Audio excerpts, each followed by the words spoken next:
Good morning बच्चों। आज हम करने जा रहे हैं आपकी वर्कशीट 59 विषय गणित कक्षा 10 और हमारी डेट 23 नवंबर के लिए। तो चलिए शुरू करते हैं। आज की जो वर्कशीट है उसमें हम पढ़ेंगे एक ठोस का एक आकार से दूसरे आकार में रूपांतरण। मतलब कहने का है कि जब कोई आपकी आकृति है, कोई आकार है, जब आप उसका आकार किसी और में किसी भी तरीके से बदल देते हो तो वो क्या हो जाएगा, उसका एक नया रूप हो जाएगा। तो नया रूप होने के बाद क्या जो उसका आयतन है वो बदलेगा। तो इन चीज़ों के बारे में ही हम पढ़ेंगे और इस पे आधारित प्रश्न हम हल करेंगे। तो देखो, एक ठोस वस्तु जैसे मोम, लोहा आदि को हम गर्म करके क्या करेंगे, द्रव बनाया जाता है। ठीक है, क्या बनाएंगे, उनका द्रव बनाएंगे और फिर उन्हें एक पात्र में डालकर एक आकार से दूसरे आकार में के ठोस में ठंडा किया जाता है। क्या होगा, पहले उसको हम लिक्विड बना देंगे, ठीक है, तरल, ताकि वो क्या हो सके, हम उसको जिस भी चीज़ की हमें उसको आकार देना है उस वैसे ही हम उसके आकार को बनाने के लिए एक पात्र में जिस तरह का आकार है उसी प्रकार के एक पात्र में डाल देंगे और वो उसी की शेप ले लेगा, उसी का आकार ले लेगा। जैसे एग्जाम्पल के लिए मान लो आपको बर्फ़ जमानी है, ठीक है, तो आप अगर बर्फ़ ग्लास में जमाते हो तो आपकी जो आकार होता है आपकी बर्फ़ का वो किस तरह का होता है, वो ग्लास जैसा होता है। अगर आप उसको कटोरे में जमाते हो तो वो कटोरे जैसा होगा। लेकिन कैसे जमाते हो, पहले वो पानी की उसमें होता है, फोम में होता है ना, कैसे होता है, तरल पदार्थ होता है, ठीक है। उसके बाद वो ठोस होता है जब उसको हम जमा देते हैं। जमने के बाद वो किसकी आकार ले लेता है, जिस तरह के बर्तन में हम उसको डालते हैं। तो उसी तरीके से सेम हम क्या करेंगे, आकार करने के लिए हम क्या करेंगे, लोहा है उसको पिघलाया हमने और ठंडा करने के लिए हम ऐसी आकृति ऐसे पात्र में उसको डालेंगे जिस तरह का आकार हमें चाहिए, ठीक है। तो ये करने के बाद इस प्रक्रिया में आकृति बदल जाती है, उसकी शेप बदल जाएगी, आकृति बदल जाएगी, लेकिन आयतन वही रहेगा। क्योंकि आपने क्या किया, पानी डाला एक ग्लास में, तो जितना पानी आपने ग्लास में डाला उतने पानी की ही तो बर्फ जमी ना, तो उसका आयतन क्या रहेगा, बराबर रहेगा। तो यही आपको ध्यान रखना है। यहाँ पर लोहा है, जो जितना लोहा यहाँ पर इस घन में था उतना ही उसी को पिघलाकर तो हमने क्या बनाया, बेलन बनाया है। तो इसका आयतन भी क्या होगा, सेम होगा, बराबर होगा। तो इस पे आधारित प्रश्न हम करते हैं। तो सबसे पहला आपका उदाहरण है अर्धगोला। एक अर्धगोले के ऊपर आधारित एक प्रश्न दिया गया है। इसमें क्या है, पानी से पूरी भरी हुई एक अर्धगोलाकार टंकी। कैसी टंकी है, अर्धगोलाकार एक टंकी है जो पानी से पूरी भरी हुई है।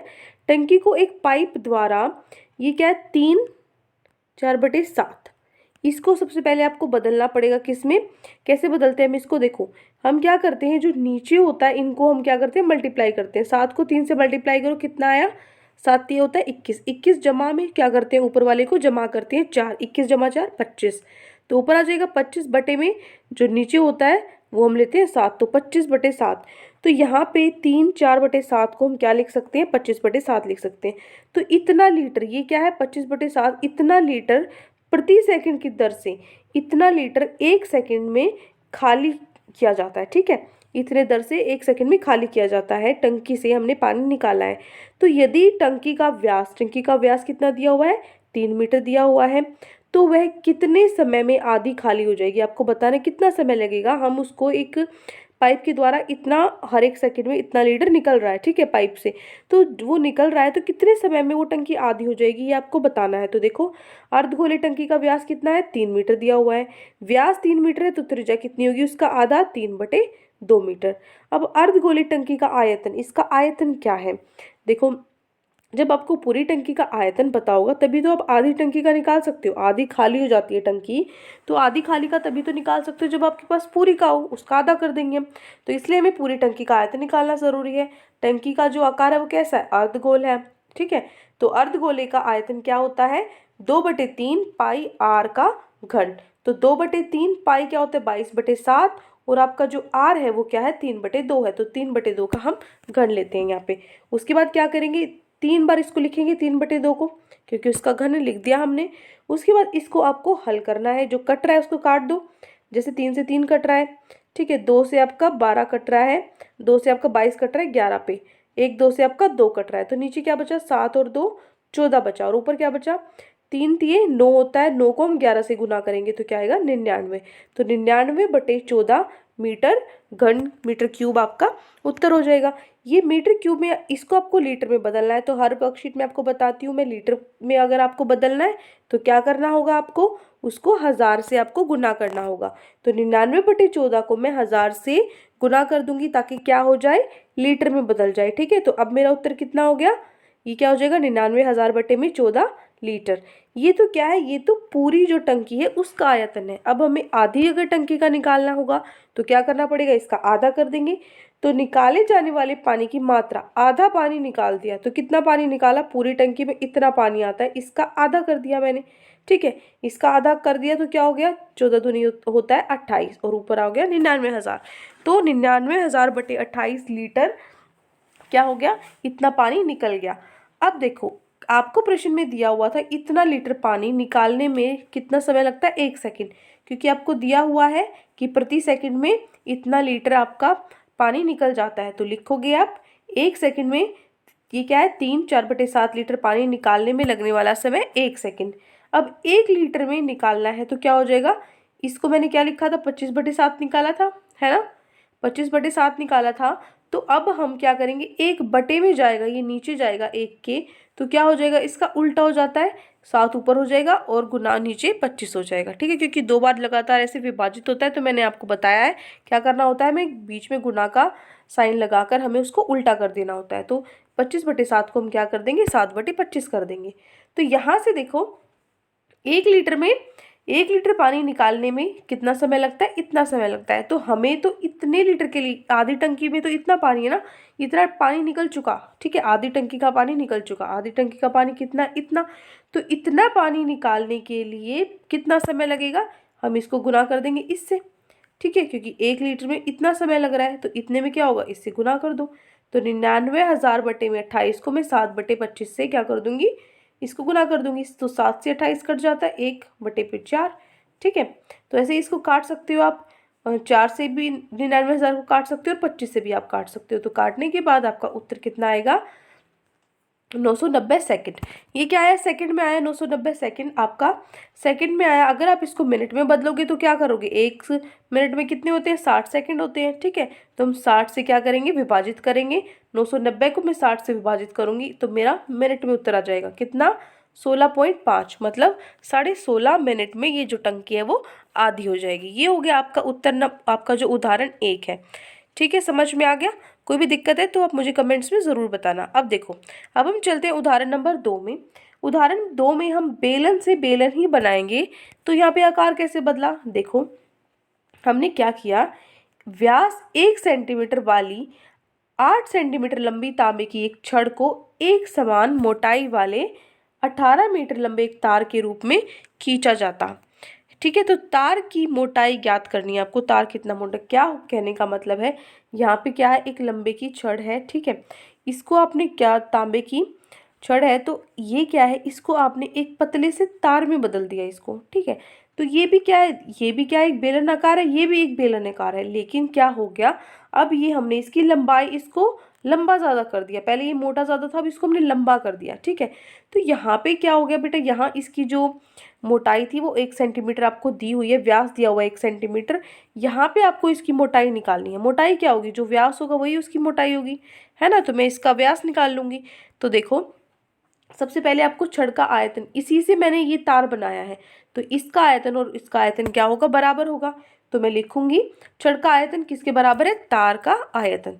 तो छड़ का आयतन क्या है, छड़ बेलनाकार का है, तो बेलन का आयतन क्या होता है, पाई r वर्ग h। ठीक है, तो इसका भी क्या होगा, यही होगा, क्योंकि ये भी बेलन है और ये भी बेलन है। लेकिन यहाँ ये वाला जो बेलन है इसकी मैंने त्रिज्या को लिया है बड़ा R, ये वाला जो बेलन है इसकी त्रिज्या को हम लेंगे छोटा r। ठीक है, ये फर्क है, ये क्या है, बड़े वा इसका है और ये इसका है। ठीक है, आयतन। अब देखो, अब यहाँ पे छड़ का आयतन हमने भी बताया क्या है, पाई r का वर्ग गुना में h। तो पाई r क्या है, r क्या है हमारा, व्यास अगर 1 सेंटीमीटर है तो r क्या हो जाएगा, इसका आधा हो जाएगा। ठीक है, ये देखो, अगर यहाँ पे व्यास 1 सेंटीमीटर है तो उसका आधा क्या हो जाएगा, 1/2 हमारा त्रिज्या हो जाएगा। और हाइट जो h है, लंबाई कितनी है, 8 सेंटीमीटर, तो मैंने 8 से गुना कर दिया। अब यहाँ पे क्या हो जाएगा, कट जाएगा, 2 से 8 कट गया 4 पे।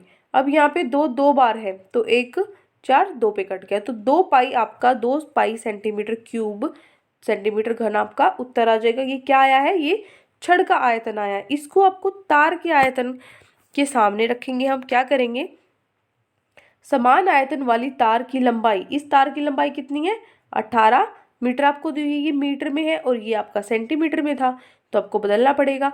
1 मीटर में कितने सेंटीमीटर होते हैं 100 सेंटीमीटर होते हैं, ठीक है। तो यहाँ से क्या होगा 1 मीटर को आप सेंटीमीटर में बदलना है तो 100 से गुना कर दिया, 1800 सेंटीमीटर मेरा उत्तर आ गया। उसके बाद यदि r सेंटीमीटर में है तार की त्रिज्या तो उसका आयतन, बेलन का आयतन क्या होगा, देखो ये जो है आपका इसका आयतन है पाई r का वर्ग, h किसके बराबर है हमारे, यहाँ पे क्या लिख देंगे हम h, सिर्फ हमें h पता है, h की जगह हम लिख देंगे 1800, ठीक है। अब हम क्या करेंगे, हमें पता है अभी हमने ऊपर पढ़ा था कि तार का आयतन छड़ के आयतन के बराबर है, तो तार का आयतन अभी हमने ये निकाला, ठीक है, और छड़ का आयतन हमने निकाल चुके हैं पूरा 2 पाई है। तो यहाँ पे हम इसको हल करेंगे, यहाँ पे जो कट रहा है उसको काट दो, पाई से पाई काट दो, 2 से 1800 कटता है 900 पे आ जाएगा, ठीक है। तो यहाँ से जो r है, r स्क्वायर है आपका, वो क्या आ जाएगा 1/900 आ जाएगा, ठीक है, क्योंकि यहाँ पे 900 गुना में उस तरफ जाएगा तो ये नीचे आ जाएगा, विभाजित हो जाएगा 1/900। अब यहाँ पर क्या होगा, 900 को कैसे लिख सकते हैं बेटा हम, 3 गुना में 3 कितना होता है 9, और गुना में 10 गुना 10 100 होता है, 9 गुना में 100 कितना हो गया 900। तो 900 को मैंने इस प्रकार लिख दिया। तो इस प्रकार लिखने के बाद क्या होगा, ये जो r का आपका क्या है स्क्वायर है, ठीक है। तो यहाँ से ये क्या है 3 हमारा 2 बार है, तो मैं इसको 1 बार लिख सकती हूँ, क्योंकि वर्ग में क्या करना होता है हमें, जब हम अंडर रूट लेते हैं तो 1 वजह से 2 बार है, जब मैं इसको अंडर रूट से बाहर लाऊंगी तो ये 1 बार हो जाएगा, है ना। तो 2 बार है इसको, तो मैं 3 1 बार लिखूंगी और 1 बार 10 लिखूंगी, तो 3 गुना में 10 30 सेंटीमीटर। आपको ऐसे नहीं समझ में आ रहा तो आप डायरेक्ट इसका क्या निकाल लो, इसका आप अंडर रूट निकाल लो, 900 का निकालोगे तो क्या आ जाएगा 30 ही आएगा, ठीक है। तो यहाँ से जो आपका r है, तार का जो व्यास है अर्थात तार की जो मोटाई है वो क्या हो जाएगी आधी, इसकी आधी कर दो, क्योंकि ये क्या है आपका, ये तो आपकी r आई है, त्रिज्या आई है, तो इसका 2 गुना करना है आपको, तो मैं 2 से गुना कर दूंगी, ठीक है, क्योंकि जो व्यास होता है वो क्या होता है त्रिज्या का 2 गुना होता है, तो इसका 2 गुना मतलब इसको 2 से गुना कर देंगे। तो यहाँ पे क्या हो जाएगा आपका 2 से 30 कट गया 1/15, तो किसके बराबर आएगा, ये आएगा 0.67 मिलीमीटर, mm की बराबर आएगा, ठीक है। तो ये क्योंकि देखो यहाँ से आपका सेंटीमीटर में है, अब हमने उसको मिलीमीटर में चेंज कर दिया, ये आपको ध्यान रखना है। तो ये हो गया आपका उदाहरण नंबर 2। अब हम चलते हैं उदाहरण नंबर 3 में। देखो एक शंकु को हमने किस में बदला है, गोले में बदला है, ठीक है। शंकु कैसा है, ये शंकु है और ये क्या है आपका गोला है। तो इसमें क्या है, मॉडल बनाने वाली मिट्टी से, जो क्ले होती है ना, आप क्ले के साथ खेलते भी होगे, बहुत बच्चे स्कूल में लेकर भी आते हो, और आपकी टीचर आपसे छीन भी लेती है, फिर भी नहीं मानते हो, फिर भी लेकर आते हो। तो वही क्ले की बात हम कर रहे हैं, उससे हमने क्या बनाया, उस मिट्टी से हमने क्या किया है, पहले हमने शंकु बनाया था, ठीक है, जिसकी ऊंचाई कितनी थी, जिसकी ऊंचाई 24 सेंटीमीटर थी, और आधार त्रिज्या, जो आपकी आधार की जो त्रिज्या है वो 6 सेंटीमीटर थी, ठीक है, ठीक है।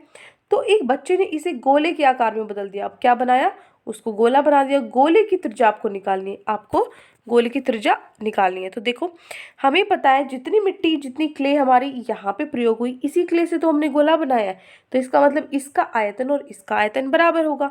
तो मैं लिख दूंगी शंकु का आयतन किसके बराबर है, गोले का आयतन। तो यहाँ पे शंकु की ऊंचाई कितनी है 24 सेंटीमीटर, शंकु की त्रिज्या कितनी है, ऊंचाई 24 दी हुई है, त्रिज्या कितनी है 6 सेंटीमीटर, ठीक है। तो शंकु का आयतन आपको निकालना है, तो शंकु का आयतन कैसे निकलेगा, 1/3 पाई r का वर्ग गुना में h, शंकु का आयतन होता है। उसके बाद यहाँ से हम क्या करेंगे, यहाँ से हमें 1/3 पाई, इसको ऐसे कैसे रखो, r स्क्वायर, r क्या है, जो त्रिज्या है वो कितनी है 6 दी हुई है, तो 6 गुना में 6, और जो आपकी लंबाई है जो h है, ऊंचाई है, वो कितनी दी हुई है 24 दी हुई है। तो मैं इसको हल करूंगी, यहाँ से मैंने क्या किया, मेरा उत्तर आया, इन सबको गुना करने के बाद 288 पाई। अब मैंने यहाँ पे पाई को काटा नहीं है बेटा, क्यों नहीं काटा, आप बहुत बार पूछते हो कि मैम कैसे पता लगेगा कि हमें इसमें पाई रखना था या नहीं रखना था। तो आप एक चीज़ सोचो कि मुझे आपको जब क्वेश्चन करना था तो आपके दिमाग में फटाफट क्वेश्चन पढ़ते ये चीज़ आ गई थी कि दोनों के आयतन बराबर है ना, इसी पर आधारित प्रश्न चल रहे हैं। प्रश्न में यही कहना चाहता है, प्रश्न पढ़ते ही आपको समझ में आ जाता है। तो यहाँ पर आप देखोगी जो मैं शंकु का आयतन लिखूंगी और जो मैं गोले का आयतन लिखूंगी उनमें पाई तो है ही, तो पाई है तो वो पाई से पाई कट जाएगा, तो मैं क्यों उसको सॉल्व करूँ, क्यों मैं उसको विभाजित करूँ या गुना करके देखूँ, है ना, अपनी जो कैलकुलेशन है उसको बढ़ाऊँ। तो इसीलिए मैं ऐसे प्रश्न में क्या कर देती हूँ, पाई को ऐसे कैसे छोड़ देती हूँ। आप देखो तो आपका उत्तर आ गया, शंकु का आयतन आ गया 288 पाई सेंटीमीटर का क्यूब। अब देखो यदि आर गोले की त्रिज्या हो तो गोले का आयतन, आयतन सबसे पहले आपको गोले का पता होना चाहिए क्या है, 4/3 पाई आर का घन। अब देखो अब शंकु का आयतन है वो गोले के आयतन के बराबर है, ये हम पढ़ रहे थे तब से। तो यहाँ पे जो शंकु का आयतन है वो कितना है, 288 मतलब 288 पाई है। ठीक है, वो किसके बराबर रखूँ मैं रखूँ गोले के आयतन के बराबर। गोले का आयतन क्या है, 4/3 पाई आर का घन। अब देखो यहाँ पे पाई से पाई काट दो, ठीक है, क्या बचा इधर 288 बचा, इधर क्या बचा 4/3। जब मैं 4/3 को इधर लेकर जाऊंगी, बराबर के इधर लेकर जाऊंगी तो ये उल्टा हो जाएगा, 4/3 का क्या हो जाएगा, 3/4 हो जाएगा। अब इसको काट दो, जो कट रहा है उसको काटो। तो 4 से मैंने 288 काटा, ये आया 72 पे। ठीक है, तो मेरा बचा 72 गुना में 3 बचा, किसके बराबर है, आर के घन के बराबर। अब यहाँ पे 72 गुना 3, ये देखो आप 72 का आप HCF निकालोगे, देखो कैसे निकालोगे, ये है 72, इस पे किससे इसको विभाजित करोगे, 2 से आएगा 36 पे, फिर 2 से करोगे आएगा 18 पे, फिर 2 से करोगे आएगा 9 पे, 3 से करोगे फिर आएगा 3 पे। तो ये 3 बार 2, ठीक है, और उसके बाद आपका ये 2 बार 3 है, तो 2 बार 3 और 3 बार 2 आ गया। तो मैंने 72 को इस तरीके से लिखा है, आ गया समझ मैंने ऐसा क्यों लिखा हुआ है यहाँ पे, तो इस तरीके से। और 1 3 तो पहले से ही था। तो यहाँ से अब देखो मैं क्या करूँगी, इधर घन है, इधर भी देखो घन है, ध्यान से देखो 3 बार तो क्या है आपका 3 है, और 2 बार आपका क्या है, 2 बार आपका जो घन है 2, मतलब ऐसे इस तरीके से मैं लिख सकती हूँ, 3 का घन हो गया, क्योंकि ये 3 बार है 3, और 2 बार आपका 3 बार क्या है 2 है, इसको भी मैं इस तरीके से लिखूंगी। ठीक है, तो इनकी पावर जो क्या है सेम है, पावर सेम है, तो 6 की पावर ये 3 सेम हो जाएगी। तो यहाँ से देखो 6 गुना जो 6 है उसकी पावर क्या है 3 आई, तो यहाँ पे 3 से 3 की पावर जो कट गई, जो आर है हमारा वो कितना आ गया, त्रिज्या हमारी आ गई 6 सेंटीमीटर। ठीक है, त्रिज्या हमें निकाल ली थी गोले की, कितना सिंपल है। पूरी वर्कशीट में कुछ नहीं करना आपको, अगर आपको आकार आपने बदला है सिर्फ, तो आपको पता है आयतन बराबर रहेगा, तो वही चीज़ हमने हर प्रश्न में यूज़ की है। ठीक है, अब देखो अब आते हैं हम अपने आज के प्रश्न पे। 2 प्रश्न उत्तर हमें आज दिए गए हैं। तो पहला प्रश्न हमारा है कि त्रिज्या 4.2 सेंटीमीटर वाले धातु के एक गोले को पिघलाकर त्रिज्या 6 सेंटीमीटर वाले एक बेलन के रूप में ढाला जाता है, बेलन की ऊंचाई ज्ञात करनी है आपको। देखो क्या करना है आपको, क्या हुआ है, एक गोला है, गोले को पिघालकर आपने क्या बनाया है, बेलन बना दिया। तो गोले की त्रिज्या दे रखी है और बेलन की त्रिज्या दे रखी है। अब हमने गोले से ही क्या किया है, गोले से ही हमने बेलन बनाया है, तो इसका मतलब इन दोनों का आयतन बराबर होगा, वही हम लिखेंगे। देखो ये आपका प्रश्न नंबर 1, क्या करना है आपको, बेलन का आयतन किसके बराबर होगा, गोले के आयतन के बराबर। बेलन का आयतन क्या है, पाई आर का वर्ग गुना में h। जो बेलन का आयतन है उसको मैंने बड़ा आर, उसकी त्रिज्या को बड़ी आर ली है, और जो गोले का आयतन है, गोले का आयतन क्या होता है 4/3 पाई आर क्यूब, जो गोले की त्रिज्या उसको मैंने छोटा आर लिखा है। ठीक है, तो यहाँ से आपका पाई से पाई कट गया, पाई से पाई कट गया, तो क्या बचा आर का वर्ग, आर त्रिज्या कितनी है बेलन की 6 है, तो 6 गुना में 6, और हमें h निकालना है। ठीक है, ऊंचाई जो है वो तो आपकी निकालनी है मुझे। उसके बाद 4/3 आर का क्यूब, आर का घन, आर कितना है गोले का 4.2 आपको दिया हुआ है, इसका घन है तो मैंने इसको 3 बार लिखा। अब मैंने क्या किया, मुझे तो h निकालना है, h निकालना है, तो ये 6 गुना 6 को मैं इस तरफ ले जाऊंगी, और अगर मैं इसको बराबर के इस तरफ लेकर जा रही हूँ, ये यहाँ h के साथ गुना में है, इधर आने के बाद नीचे आ जाएंगी, क्योंकि इधर गुना में है तो इधर विभाजित हो जाएंगी, नीचे आ जाएंगी। ठीक है, तो अब मैं क्या करूँगी, 4/3 है ऐसा का ऐसा, उसके बाद जो 4.2 था 3 बार, उन सब के मैंने पॉइंट हटा दिए हैं। ठीक है, सबके पॉइंट हटाए मैंने, 3 पॉइंट हटाए, तो मैंने 3 बार 10 लिख दिया, क्योंकि पॉइंट के बाद एक डिजिट है तो 1 0 लगती है, तो मैंने 10 से नीचे गुना कर दिया। ठीक है, यहाँ तक आ गया समझ। अब मैंने क्या किया, अब इसको काटना है, जो कट रहा है उसको काट दो। 6 की टेबल में आपका 42 आता है, कितने पे आता है 7 पे आता है, इसी तरीके से यहाँ से काट दो, 7 पे आता है, 3 से भी काट दो, ये आ गया आपका 1 और 4, 14 पे आता है। ठीक है, तो नीचे आपका बचा 1000 और ऊपर आप इसको गुना करोगे तो आपका उत्तर आएगा 2744। ठीक है, तो यहाँ पर नीचे 3 जीरो है आपकी, तो पीछे से 3 डिजिट के बाद मैं क्या लगा दूंगी, पॉइंट लगा दूंगी। ठीक है, तो यहाँ पे मैंने आपको पहले भी बताया, पॉइंट के बाद आपको 2 डिजिट निकाल लो आप, वहाँ तक आपका उत्तर है वो बिल्कुल सही माना जाएगा। ज़्यादा है आप उसको छोड़ सकते हो, सिर्फ 2 डिजिट लिख के आप पीछे क्या लिख दो, अप्रॉक्स लिख दो। ठीक है, तो ये हो गया आपका उत्तर नंबर 1। अब हम चलते हमारे प्रश्न नंबर 2 पे। प्रश्न नंबर 2 में क्या दिया गया है, देखो, एक किसान अपने खेत में बनी 10 मीटर व्यास वाली और 2 मीटर गहरी एक बेलनाकार टंकी को आंतरिक व्यास 20 सेंटीमीटर वाले एक पाइप द्वारा एक नहर से जोड़ता है।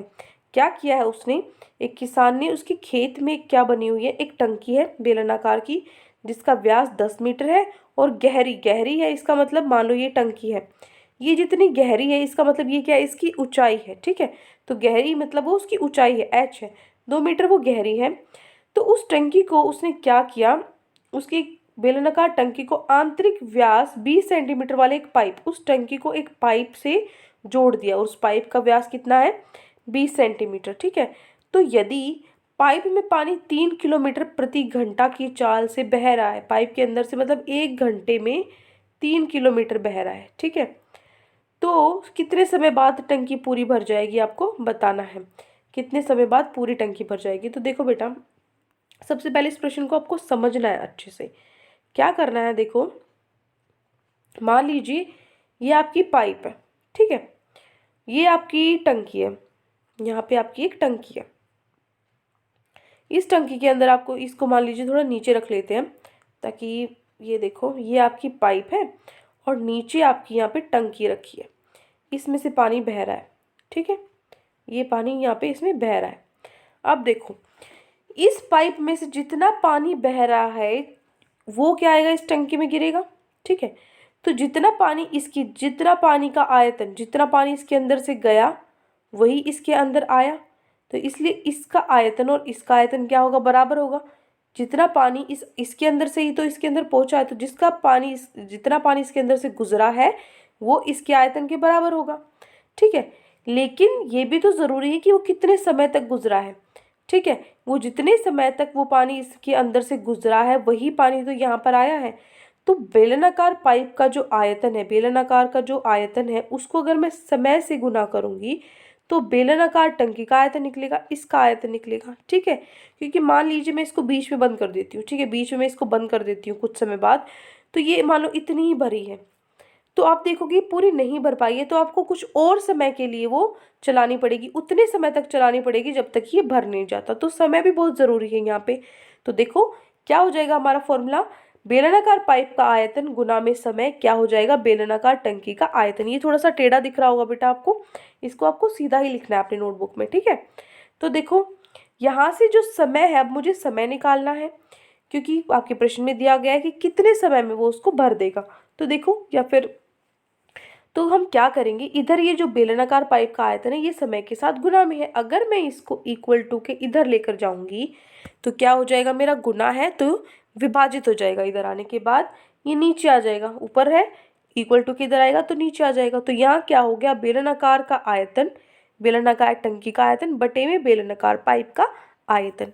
ठीक है, इतना हो गया, ये तो हो गया हमारा सूत्र। अब इस पर हमें क्या करना है, बस वैल्यू रखनी है। जो बेलनाकार टंकी का आयतन क्या होता है, पाई आर स्क्वायर एच, दोनों बेलनाकार है तो इनका फॉर्मूला तो दोनों ऊपर नीचे क्या हो गया, पाई आर का वर्ग गुना में एच। लेकिन बस फर्क क्या है, इसका जो टंकी का त्रिज्या है और इसकी जो पाइप की त्रिज्या है वो दोनों अलग अलग है, तो मैं यहाँ सिर्फ त्रिज्या क्या कर दूंगी, अलग कर दूंगी, त्रिज्या अलग कर दूंगी। तो यहाँ पे मैंने बड़ी आर ले ली त्रिज्या और इसकी छोटी आर ले ली। अब देखो, अब मैं इसकी वैल्यू यहाँ पर पुट कर दूंगी सबकी, पाई से पाई कट जाएगा, जो आपका बेलनाकार टंकी है उसकी त्रिज्या कितनी है, 5, तो 5 मीटर है, तो मैं क्या करूँगी 5 का वर्ग गुना में आपकी गहराई कितनी थी, 2 मीटर। ठीक है, जिसको हम क्या मानकर चल रहे थे, ऊंचाई, क्योंकि जितनी गहरी होती है वो उसकी ऊंचाई होती है, तो मैंने गुना कर दिया 2 से। उसके बाद यहाँ पर जो है आपका आर का वर्ग, आपको 10 सेंटीमीटर दिया गया था लेकिन ऊपर मैंने मीटर ले लिया है, तो मुझे इसको बदलना पड़ेगा किस में, मीटर में। तो 10 सेंटीमीटर है, तो मैं 100 से अगर इसको विभाजित कर दूंगी तो ये मीटर में आ जाएगा। तो 10/100 क्या हो जाएगा, मीटर हो गया। और h है जो 3 किलोमीटर था, क्योंकि 3 किलोमीटर प्रति घंटा, देखो 1 घंटे में वो 3 किलोमीटर पानी बहा, तो जितना ये बह रहा है यही तो क्या है इसका, इतना ही तो उसने इस डिस्टेंस ट्रैवल, दूरी, इतनी तो दूरी होगी ना, इतना मीटर, इतना किलोमीटर वो चला है। वो क्या हो जाएगी उसकी लंबाई, जो उसकी ऊंचाई मान के चलते हैं, क्योंकि जो आपका सिलेंडर है, मान लो ये आपका सिलेंडर, ये इसकी ऊंचाई है, तो इसको आप लेटा दोगे इस तरीके से तो ऊंचाई तो यही रहेगी ना बेटा। तो इसीलिए मैंने क्या किया, इसको ऊंचाई लिया हुआ है, h लिखा हुआ है, ठीक है। 3 किलोमीटर को मैंने मीटर में बदल लिया, 3000 मीटर हो गया, तो मेरा क्या उत्तर आ गया, 3000 आ गया, ठीक है। अब मैं इसमें से जो कट रहा है काट दो। सबसे पहले ये वर्ग है, इस वर्ग को क्या होता है, वर्ग का मतलब 2 बार, 5 को मतलब मुझे 2 बार लिखना है, तो मैं क्या लिखूंगी, 5 गुना में 5, यहाँ पर है गुना में 2। इसी प्रकार यहाँ पे 10/100 का वर्ग है, तो 10 गुना में 10, नीचे 100 गुना में 100, गुना में आपका क्या आ जाएगा, 3000 आ जाएगा। अब देखो जो कट रहा है उसको काट दो, 2 0 से आपकी 2 0 कट गई, यहाँ पे 2 0 से 2 0 कट गई, ऊपर क्या बचा, 5 गुना में 5 गुना में 2, और नीचे आपका बचा 30, ठीक है। तो यहाँ से जो कट रहा है काट दो, 5 की टेबल में 30 कितने पे आता है, 6 पे। उसके बाद 1 की टेबल में, 2 की टेबल में 6 आता है 3 पे, तो नीचे बचा 3 और ऊपर बचा सिर्फ 5, तो 5/3 आवर्स, घंटे लगे उसको खाली होने में। ये तो आ गया आप किस में, घंटे में आ गया, ठीक है। आप इसको बेटा आवर्स की जगह हिंदी में लिख सकते हो घंटे, ठीक है, लेकिन ऐसे भी ठीक है। तो कितने, 5/3 घंटे लगे। अब क्या होगा, इसको मैं क्या कर दूंगी, मिनट में बदल दूंगी। 5/3 को मिनट में बदलने के लिए 1 घंटे में 60 मिनट होते हैं, तो 60 से गुना कर दो। तो 60 से गुना कर दिया तो क्या हो गया, 5/3 गुना में 60 मिनट, क्या आ गया, ये 100 मिनट आपके आ गए, क्योंकि जो आपका 3 है उससे आपका 60 कट जाता है 20 पे, तो 5 को 20 पंजे क्या होता है, 100 मिनट। तो 100 मिनट को मैं क्या लिख सकती हूँ, 100 मिनट में से मान लो ये आपकी 100 मिनट है, 60 मिनट 1 घंटा हो जाता है, तो इसमें से 60 घटा दो, कितनी बच गई, 40 मिनट, ठीक है। तो 60 मिनट का मैंने 1 घंटा लिखा और 40 को मिनट लिख दिया, ठीक है। तो ये हो गया आपका उत्तर नंबर 2, ठीक है। ये क्या है आपका, पहले मैंने सूत्र लगाया, सूत्र के बाद मैंने उसमें उसका मान रखा, और उसके बाद मैंने इसको घंटे में जो मेरा उत्तर आया उसको मैंने मिनट में बदल दिया। तो ये 2 प्रश्न आज आपकी वर्कशीट में दिए गए थे। आई होप आपको अच्छे से दोनों प्रश्न समझ में आ गए हैं। कोई भी डाउट है पूरी वर्कशीट में तो कमेंट सेक्शन में आप मुझसे पूछ सकते हैं, और अगर आपको हमारी वीडियो अच्छी लगे तो हमारे चैनल को सब्सक्राइब भी कर सकते हैं। Thank you and have a great day.